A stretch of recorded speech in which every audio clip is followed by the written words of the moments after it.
autores Josif Budos. E ndikim pak këtë zhvillim.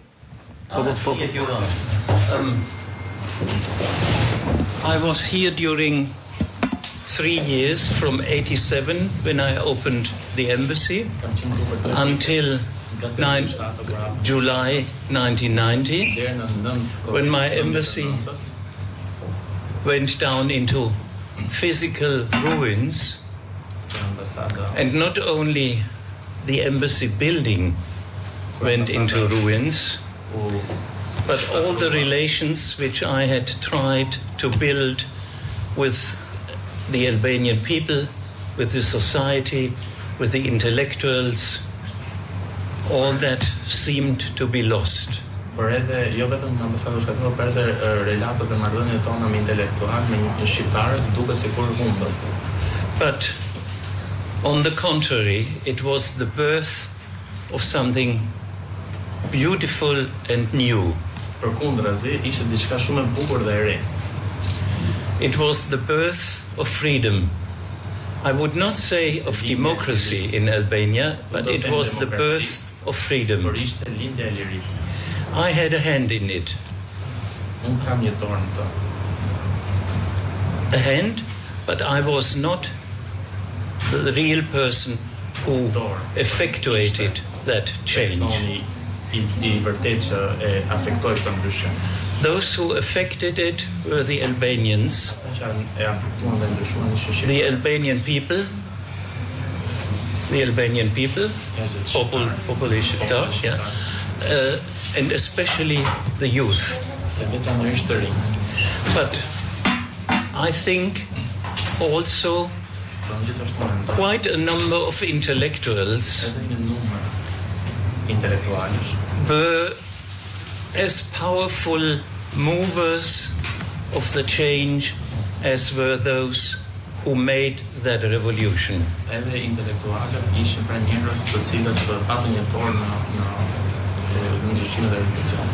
And I want to mention in particular my old good friend Ismail Kadare. Ismail Kadare is not only one of the greatest writers of the 20th century. Not only, but he had a spirit of freedom. And even a man like Ismail Kadare, who was known all over the world. Even Ismail Kadare, as he told me later after the revolution, even Ismail Kadare was subjected to interrogation whenever he met with me.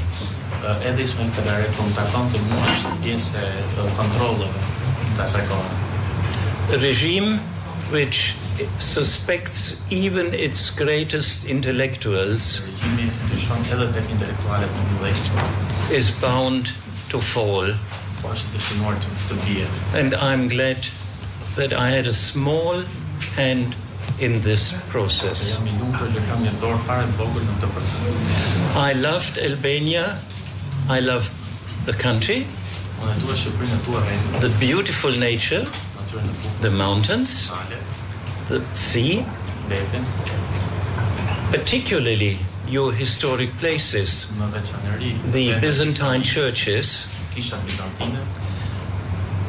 cities like Berat, like Korça, like Shkodra, like Vlora, and I loved the Albanians, I must say so. And I decided after I left Albania to bring Albania more closely to the German people.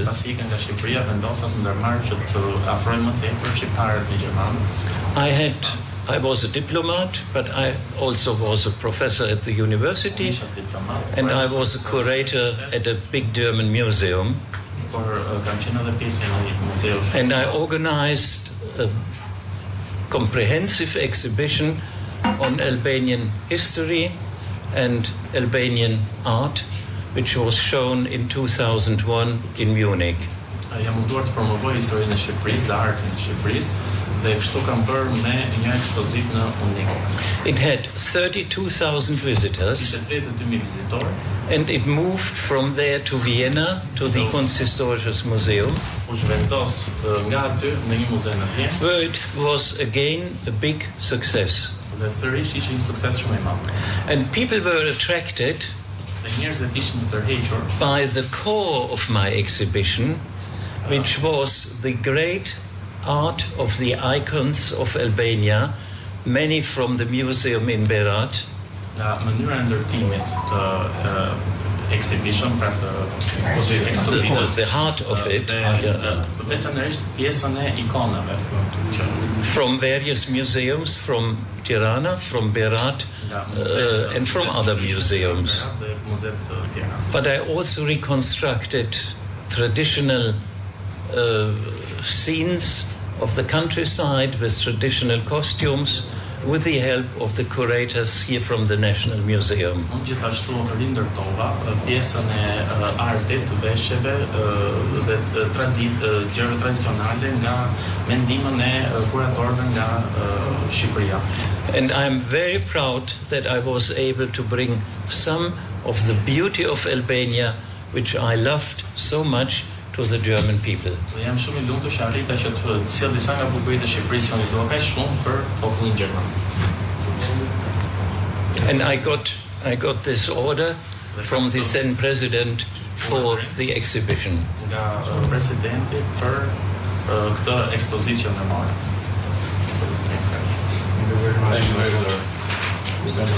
Thank you for your contribution.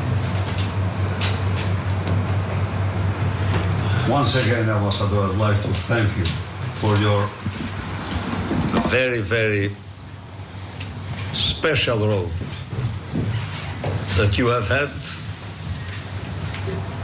Could I go in Albanian? Por rolin e veçantë, shumë të veçantë që ju luajtët në vitet 80. Në një vend shumë të izoluar. Në një vend për të cilin mendimet shkonin nga le të mbetet siç është Kuba e Adriatikut tek idetë se këta janë të apasionuar mbas nacional komunizmit të Enver Hoxhës dhe le të rrinë me te. Unë mund të them se në atë periudhë brenda Shqipërisë ju ishit zëri më i fuqishëm dhe jashtë Shqipërisë ishte një gazetar i zërit Amerikës, Eles Biberaj. Ju takonit grupe antikomuniste ose eksponent të tyre në Shkodër, në Kavajë dhe në qytete tjera. Dhe kjo jehonte me binjen se Gjermania mbështet lëvizjen pro-demokratike në Shqipëri, e cila në fakt ishte në fillesat e saj. Por edhe ajo që ju bët, që e shtruat ambasadën në një kështjell të vërtet të atyre herojve që ishin të rit, që de facto e përmbysën murin e Berlinit në Tiranë apo Perden e Hekurt. Ju përpoqt që ajo ngjarje të kurorzohej një lloj si në vendet tjera ish komuniste, por për fat të keq shoqëria shqiptare nuk ishte realisht, u tregoi indiferente, edhe nuk ndoqi, nuk përfitoi nga akti i kryengritësve, një akt heroik. Por ju e bët më të madhe. Kishte në atë periudhë idera se Ramiz Alia është Gorbaçovi i Ballkanit. Veçanërisht media europiane të majta por dhe qeveri të majta.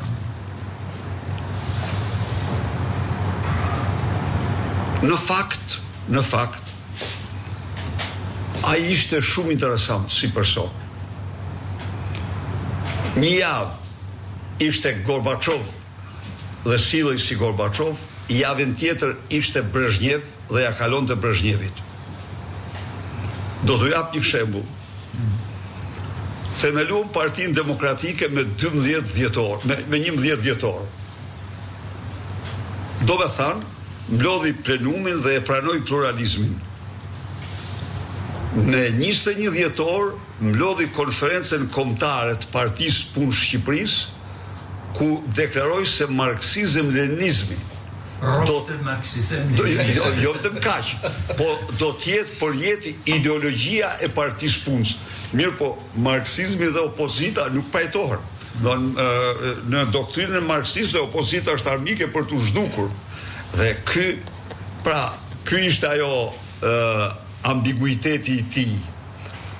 Në atë periudhë nuk kishte me ambasada, kishte. I vetmi ambasadë ishte ambasadori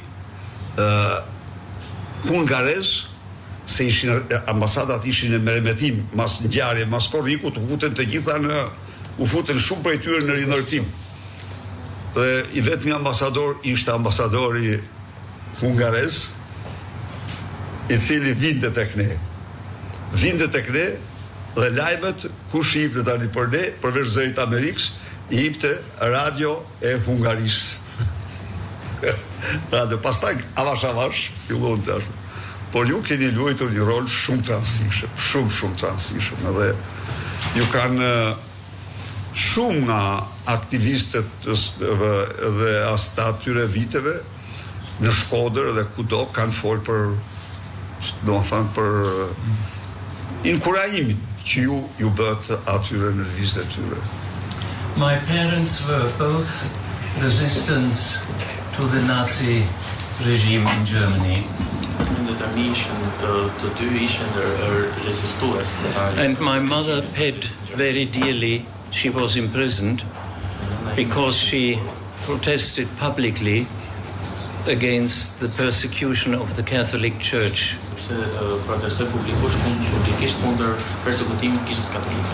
And I think this is part of my not only family story, but of my attitude towards dictatorship. Por duhet të them që është një pjesë jo vetëm historisë familjare, por edhe e sjelljes apo mendimit tim ndaj diktaturës. And then I met 20 years before I came to Albania. 20 years before I knew that I would open the embassy in Tirana, I met an extraordinary Albanian intellectual in Germany who was a friend of our family and who lived in the same village. Unë kam takuar gjatë kësaj periudhe kam takuar intelektual të shumë të cilët jeton. And who was this intellectual? This was Martin Zamaj. Martin Zamaj, whom I have known quite well at the time. That must be 50 years ago or maybe 60 years ago. No, 50 years ago. And without any relationship with Albania, but this man told me how this country has created not only intellectuals brain-wise,